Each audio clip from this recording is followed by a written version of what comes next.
I think if I get it in, you should give me 1% equity. If you hit it, you'll get 0.1% equity from me. I'll take it. Deal. People are going to lose jobs, but people are going to find a way to get new jobs. And I think AI is going to be one of those things that we use as a tool, and eventually we'll just find different ways to create value in the marketplace. We have a gold rush where anyone could potentially go into business, pick a niche, and create a billion-dollar company as a solo founder with a small headcount. All right, guys, we are here in Spain playing some golf on this beautiful golf course. This is in Alarin in Spain. Got Arnell here in the buggy. And yeah, we're going to be talking about business, talking about AI today. We use a ton of AI in our business, and we feel like most people aren't using it to their potential. So if you feel like you could be using AI better, or maybe you even want some new ideas as to how you could be using AI, we're not just talking about Claude Code here, we're talking about many different ways, then stay tuned for this podcast. It's going to be value-packed, full of AI stuff, and we're going to be sprinkling in a few things here and there, a few lessons, what's going on right now in our businesses. Hope you enjoy this one. Stay tuned.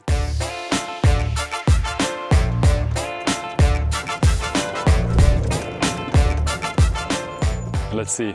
This is not a competition, but at the same time it is. It's not a competition, but it kind of is. It's been a while since I've played out here. We were literally playing yesterday.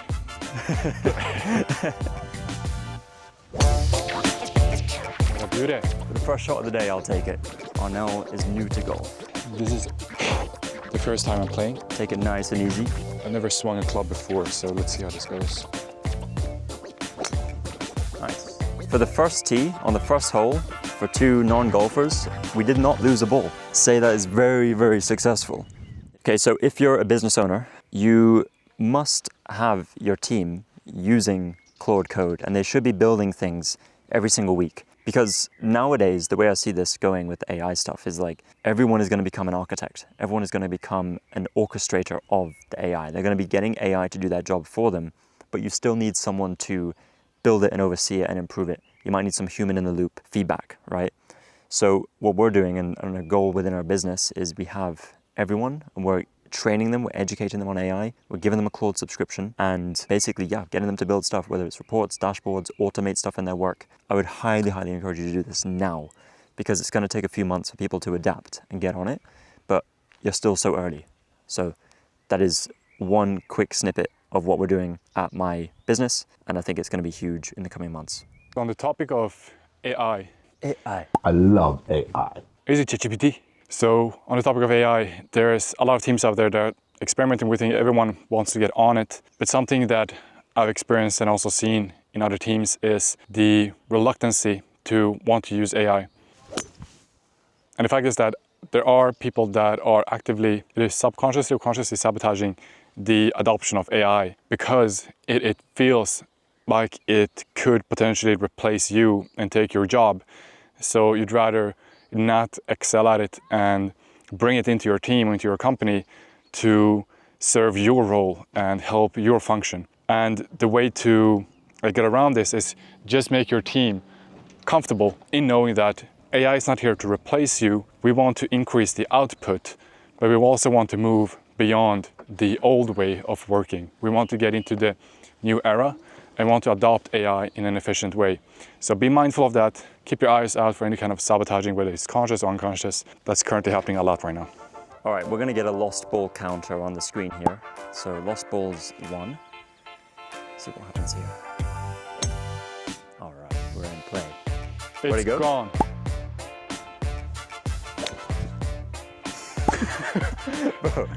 Okay. I was actually aiming that way, but give me one more. Do we have enough? At your rate, no. The ball counter, the lost ball counter is 3 now. Oh, come on. All right, you're going to play that. At least it's a better position. I'm already getting impatient. It's the first hole.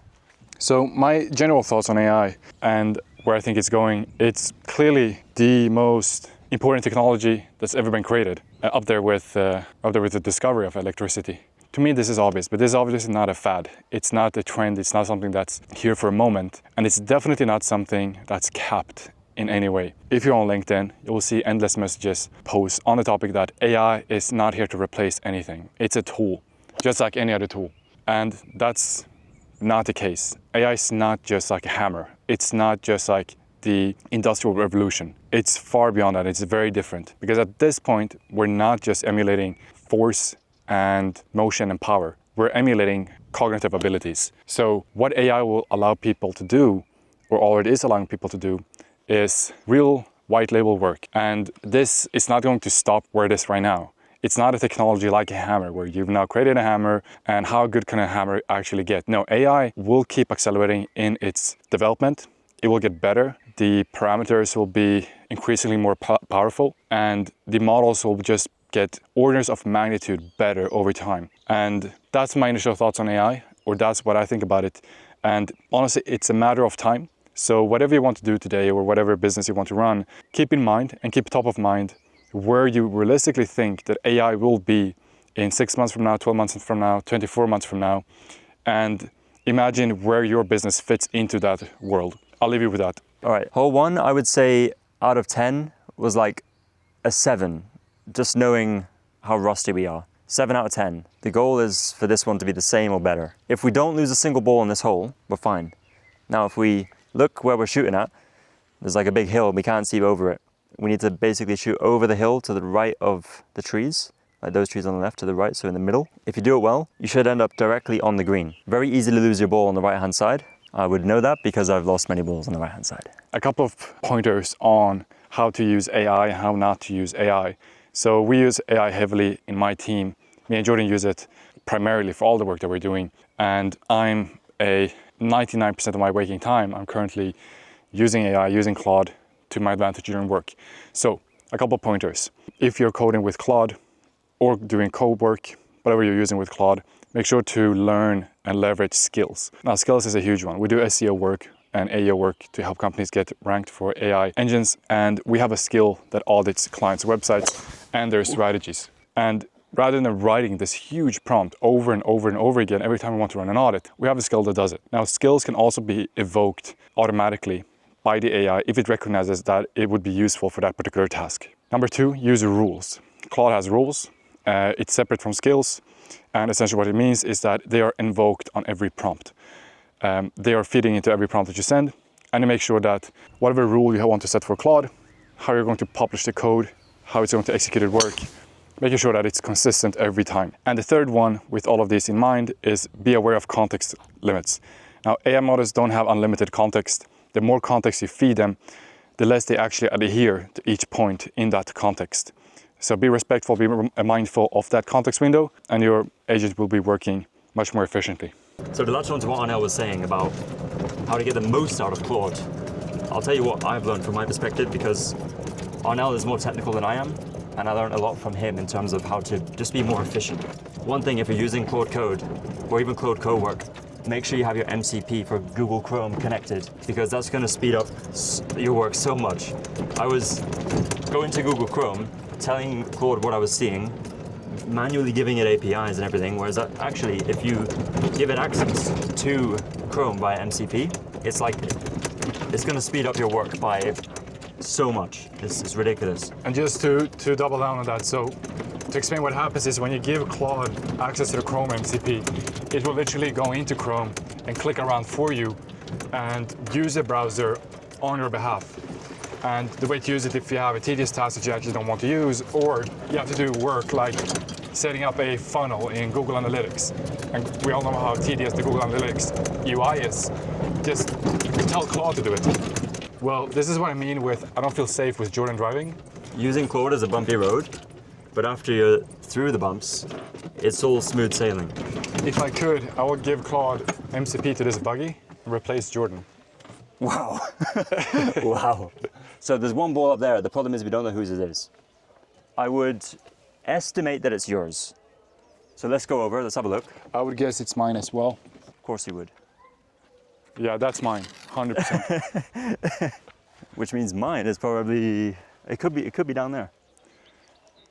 I highly doubt it. Okay, you hit that ball. Look how generous I am. I'm the host.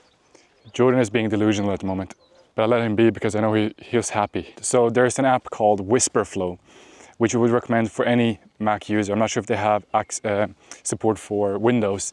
Essentially what it is basically just holding a hotkey on your laptop and you can just speak, and it is a dictation that actually works. So we probably all used the native MacBook dictation, which sucks. Whisperflow gets it right, in my instance, 100% of the times. And it's just amazing. Speeds up your flow. You don't have to write anymore. I rarely write anything anymore. You've nearly spoke 1 million words with it. I nearly spoke 1 million words with it. We checked it today. Download it, give it a try. You won't regret it. Not affiliated. Should be, but not. Sponsor us, Whisperflow. There's a guy in the bushes. It's very common here in Spain for people to go and find the lost golf balls and then sell them on the side of the road. That's what's happening, but I need you to keep an eye on him to make sure he doesn't take something out of our buggy. He's right behind you. He's pickpocketing.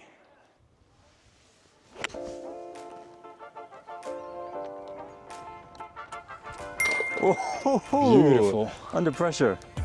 You perform well on camera. You recorded because you thought I was going to miss. No. I know you. I knew it was going to be successful. Thank you. You're a good friend. All right, if I get it in from here, what will you give me? If you hit it from there, I'll ask all of our viewers to give us 1 million views on this video. So before he puts it, I want you to leave a comment down below whether Jordan will or will not make this shot. I think if I get it in, you should give me 1% equity. If you hit it, you'll get 0.1% equity from me. I'll take it. Deal.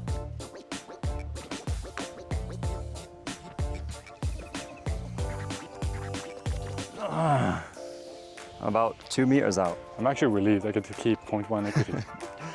What is going on? Oh! Come on, bro. Let's re-putt this green. You are better than this. Yeah. I need more words of encouragement. I feel like it's me against you. You're a great friend and a great golfer.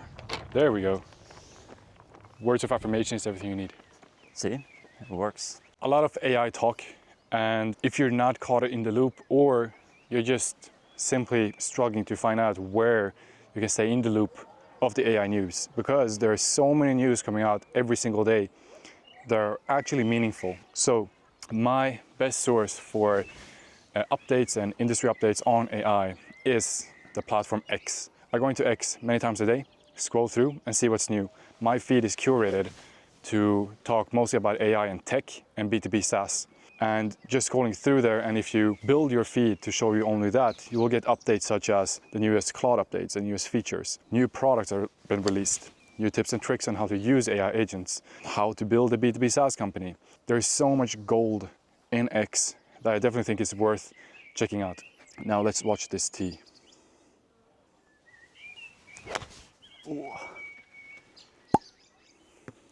That didn't happen. Yeah, it did. Keep that out. We'll keep it in. We need the viewers to think that I'm good. I think they'll appreciate you anyways. Nice. Ooh. Okay, it's probably in the bunker. You're up. Nice. Is it out? It's good. You're probably in the bunker with me. Let's go. All right, hole 3. Arnell has already assumed the driver's seat because he doesn't trust me.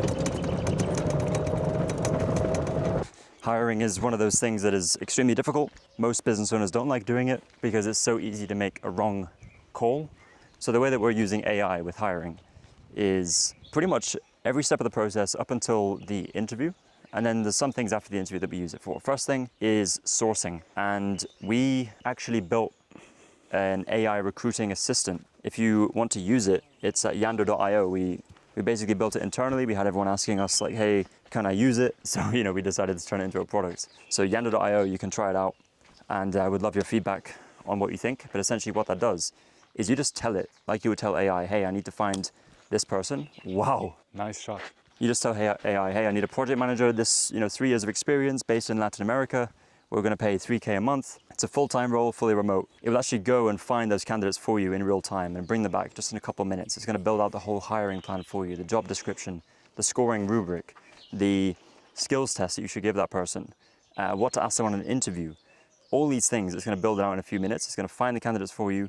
It's even going to draft messages to those candidates.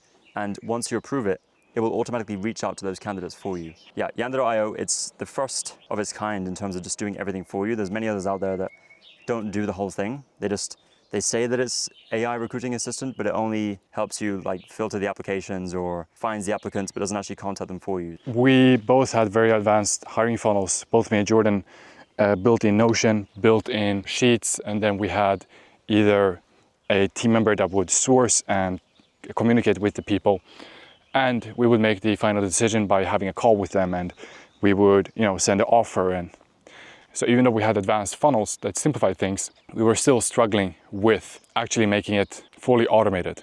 And it was still so time consuming to do it manually. So that's why we built Yander. We built it for us internally. It worked great. We thought, hey, why not make a product of this that we can sell to other people? So that's exactly what we did. And that's Yander, fully turnkey. Tell it what you want, who you're looking for, and it will go and find them, communicate with them, give you an offer, and that's it. Oh, let's go. I got it on camera. All right, so 0.1% equity. Points, no. Shake the That hand. was the previous hole. Shake the hand. This guy wants Okay. to scam me. If you previously thought that I was going to get the last hole in one, and I didn't, thank you for believing in me. There's probably no one. All right, your turn. This guy's got a bigger ego than he needs. Let's go. I'm actually proud of you. Good shot. Too loose. That means you're buying dinner. I can do that. If I pick restaurant.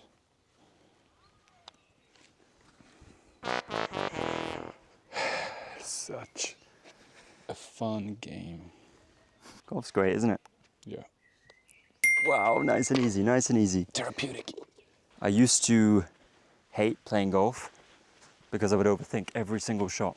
And going out and playing 9 holes, 18 holes was hell.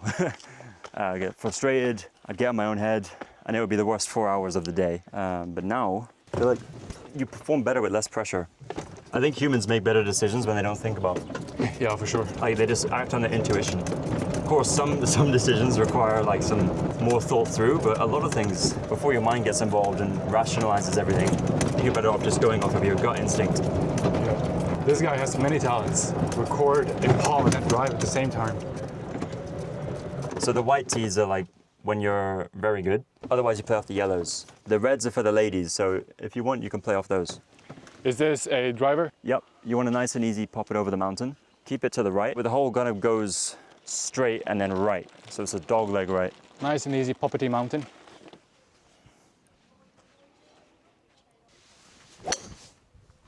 Nice. That's it.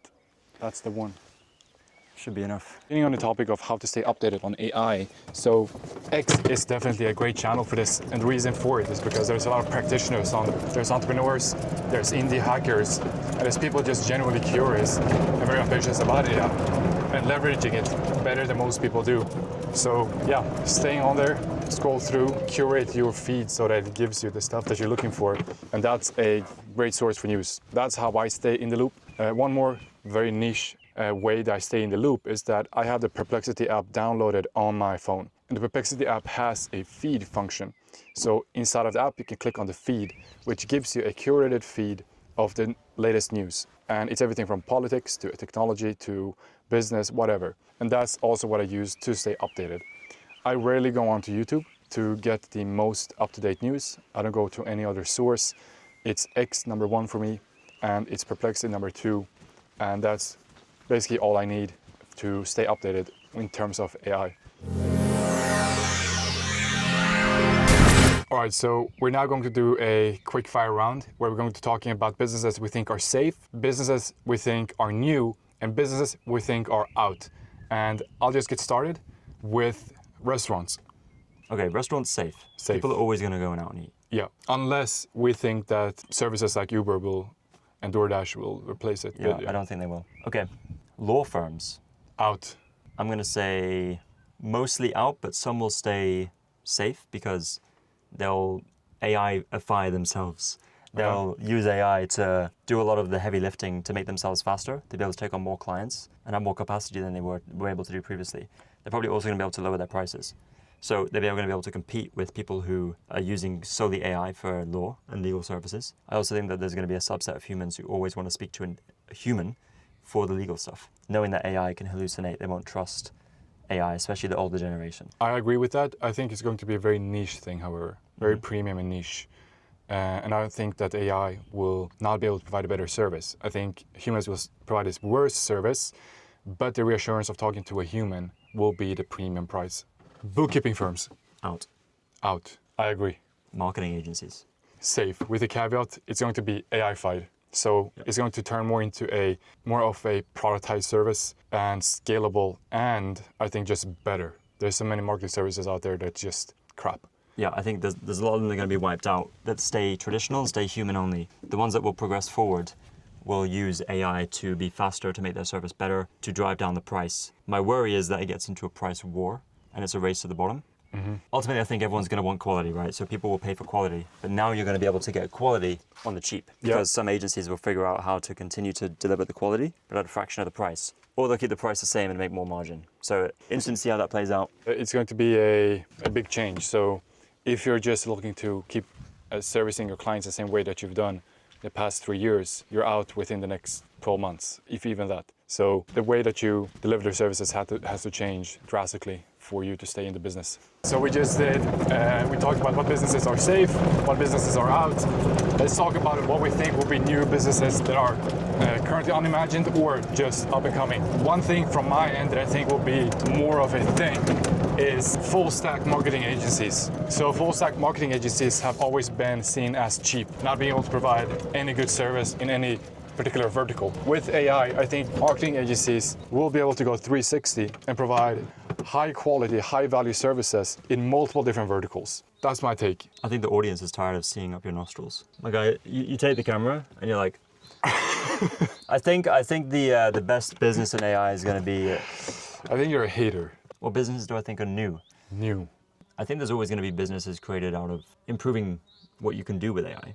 So things like we're seeing with maybe people who are creating things that are specific for Claude Design. Like these are blocks that you can input into Claude Design. Things like the shared CN blocks that you could use. I think those more specifically to AI that Claude understands. Selling MD files, I think that's a big one. I think a marketplace for people to buy and sell their MD files. So a .md file is like you create a skill or something that Claude uses to perform the action. And if you create one very good, that's an advantage. So I think buying and selling them on a marketplace is a good idea. Things like that. I think there's new ideas, innovation, not just AI-ifying the same business model, but yeah, new things. Do you have any other examples of new things that you think will come out? I think there's going to be human services for companionship that's going to be powered by AI. So people that don't have a lot of companionship and are very isolated, they're going to be able to have a companion fully powered by AI. And we've already seen this with some technology where AI is able to talk very human-like and almost emulate that empathy that you see in a human. And we have robots around the corner that's going to look and feel like humans and are going to be able to be there as a companion for a human. You can just imagine in elderly care where people are basically locked into elderly homes and it's not a good experience. And if every one of those elderly people could have their own companion, their own friend to be with them, to someone to talk with and basically have a companion, I think that's going to be a big one. Interesting.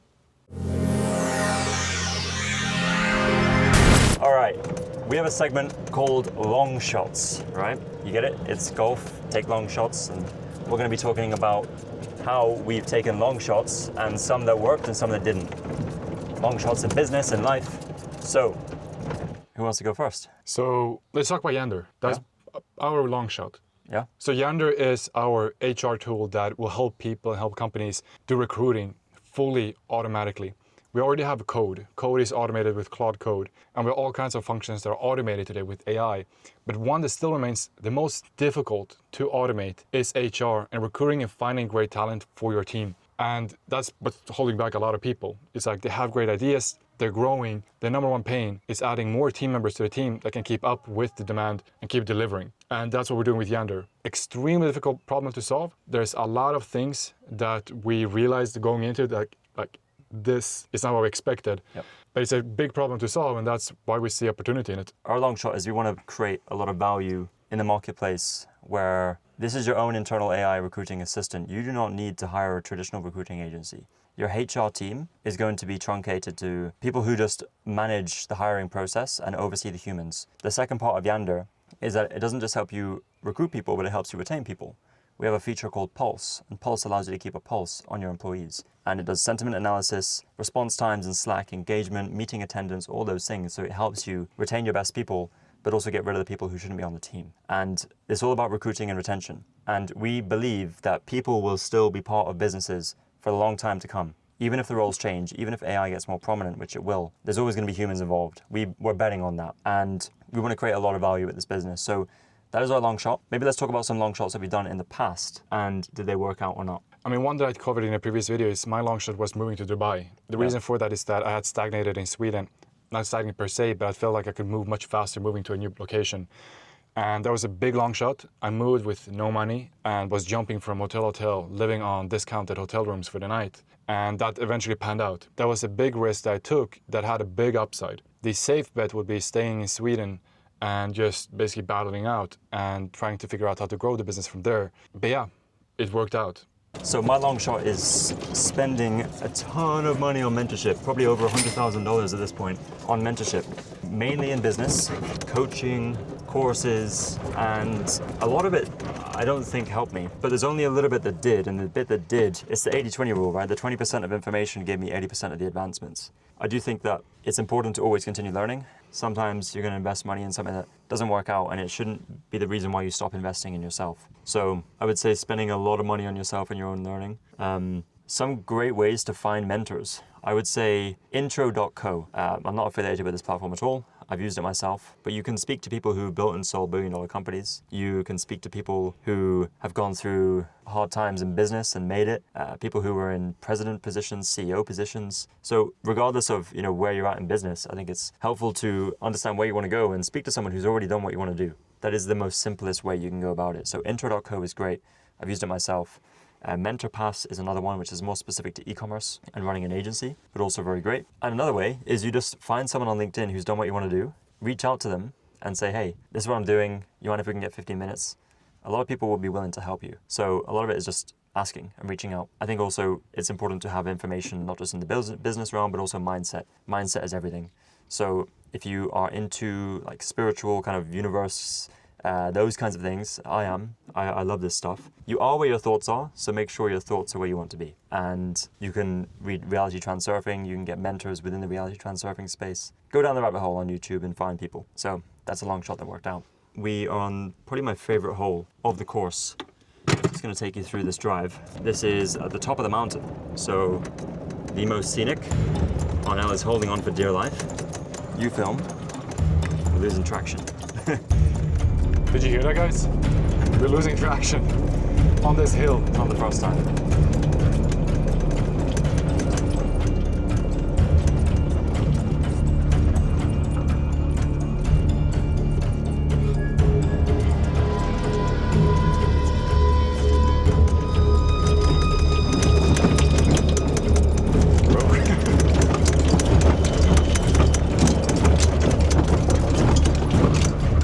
Are you good? Pretty good. You thought I was sane. Sure, you're a good driver, but just not with me. Giving you the full experience.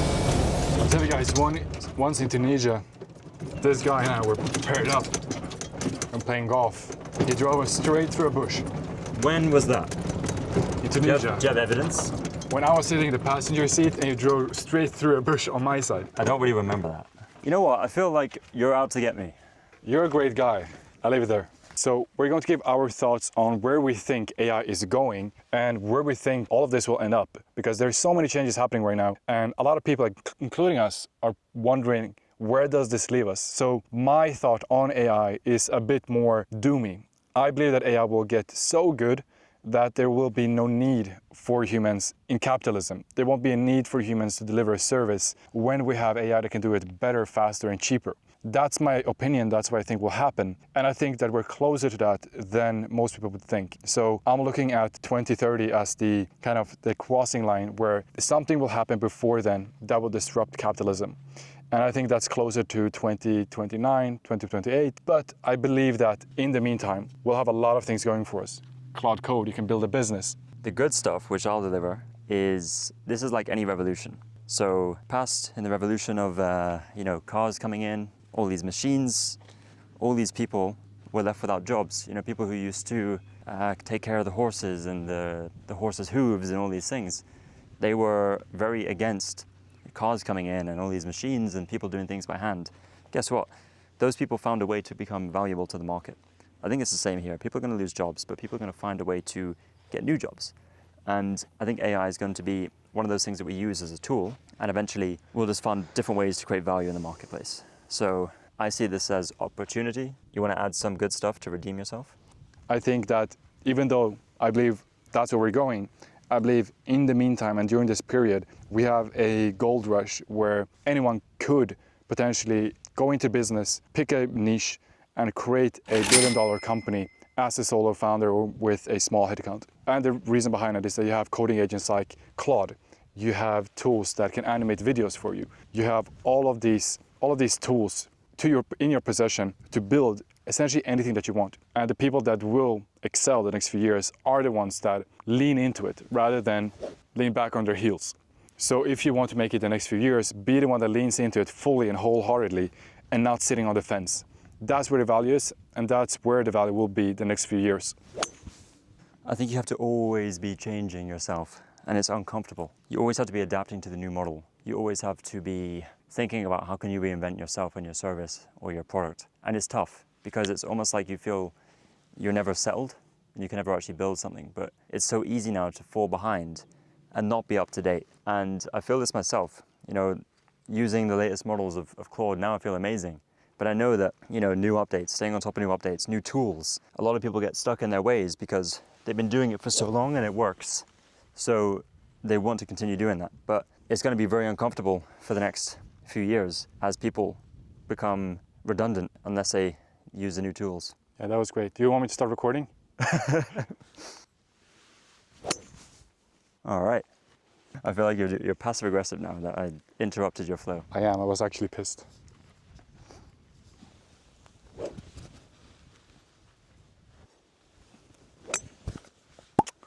Jeez. I have one left. That's beautiful. Let's go. All right, so now we're going to be talking about what you should be doing right now, given what's happening around AI and with AI. And whether you are in business or you're looking to get into business, there's a couple of things that you should keep in mind. So if you're looking to grow your existing business or build a new one, don't think about AI as a thing that you bolt on top of what you're going to build or what you're going to scale. Think more in the mind frame of you have to build something that's native with AI, something that's built with AI at the root. So one example could be if you're running a marketing agency and you just plug in AI written copy where you have a human writing the copy and then you have the AI flesh it out or something of the sort. That's not being AI native. AI native means that you get a client brief and you have client research and you have the review and deliverables all done by the AI. And then you maybe have a human in the loop somewhere reviewing the work and making sure that everything is looking fine and meeting the quality standards of your agency. That's more along the lines of being AI native. One more example is running a restaurant. So if you have a restaurant that's basically running the traditional way of humans being at the counter and you have humans in the kitchen, the way to run an AI native business would be to basically have AI cooking the food, AI presenting the food, and AI taking the orders, or robots. That's my thoughts on what you should be doing if you're looking to grow or create a new business. I hope you guys enjoy the chat. Me and Jordan, we basically just want to get out, hit some balls, enjoy the scenery. And we were very curious to talk about AI. There's a lot of things happening in the world of AI, so of course we wanted to bring that up. If there's any topics you want us to cover in the next video, please do let us know in the comments or reach out to us and let us know what you want to see more of. Key takeaways from this video: use AI, use Claude Code, do it now. If you feel like you're not getting enough out of it, then take some time to learn about Claude Code and creating skills and all that stuff. Stay on top of it with X. Get your team to start using it. Get your team Claude Code subscriptions, but it's not even enough to do that. You need to be the one that initiates it and moves it forward. You need to be creating the systems for your team to be able to use AI and wait for it to catch on. It's going to take a few months. So that would be my takeaway for this episode. All right, guys, enjoy, and we'll see you in the next one. Bye.